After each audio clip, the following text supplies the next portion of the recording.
Phineas Gage est contremaître des chemins de fer dans le Vermont aux États-Unis.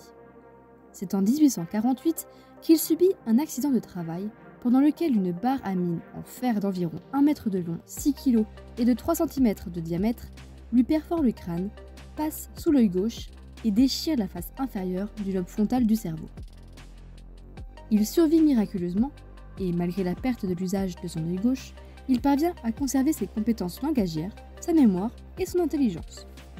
Mais Phineas, qui était auparavant considéré comme un homme sympathique, sérieux et travailleur, est devenu, à la suite de l'accident, indigne de confiance, impatient, colérique et semblait avoir perdu son empathie et tout ressenti émotionnel. Gage n'était plus Gage. Il n'est également plus capable de prendre de décisions rationnelles ni de suivre un plan d'action. Son cas d'étude a été publié en 1850 par un professeur chirurgien à l'école médicale d'Harvard, Henry Jacob Bigelow, qui confirme que Phineas a bien survécu d'une barre de fer dans le crâne. L'homme qui était considéré comme miraculé est ensuite devenu un cas médical légendaire dans le domaine de la neuroanatomie. Il est mort 12 ans après son accident à la suite d'une crise d'épilepsie. C'est en 1994 que le couple Damasio obtient, grâce à des techniques d'imagerie cérébrale, une reconstitution de la trajectoire de l'impact et met ainsi en évidence qu'il a été touché au cortex préfrontal. Ils font ensuite le lien avec leurs propres patients qui, à la suite de maladies, ont subi des lésions au niveau du cortex préfrontal et sont par la suite devenus insensibles et incapables d'interagir correctement avec leur pairs et en société, ce qui a naturellement fait écho avec le cas de Gage.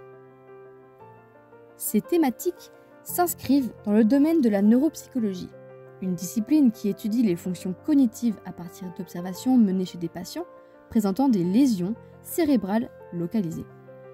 L'objectif est d'identifier les aires cérébrales essentielles pour la réalisation de certaines fonctions en faisant le lien entre la localisation de la lésion et le déficit comportemental observé. Dans le cadre de leurs travaux sur les émotions et la prise de décision, et suite aux observations réalisées sur Phineas Gage et leurs patients, le couple Damasio a donc conclu que le cortex préfrontal était impliqué dans le contrôle des émotions et la prise de décision. Ils vont même plus loin en précisant que ces deux processus sont en fait liés et que nos émotions jouent un rôle fondamental lorsque l'on anticipe le bon ou le mauvais résultat d'une situation. Et leur bonne régulation est indispensable à la prise de décision rationnelle et adaptée.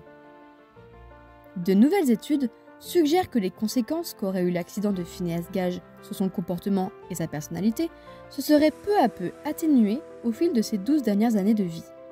Ce qui peut nous laisser penser que la plasticité cérébrale y serait pour quelque chose et qu'un mécanisme de compensation aurait été mis en place au sein de son système neurocognitif pour pallier aux pertes subies.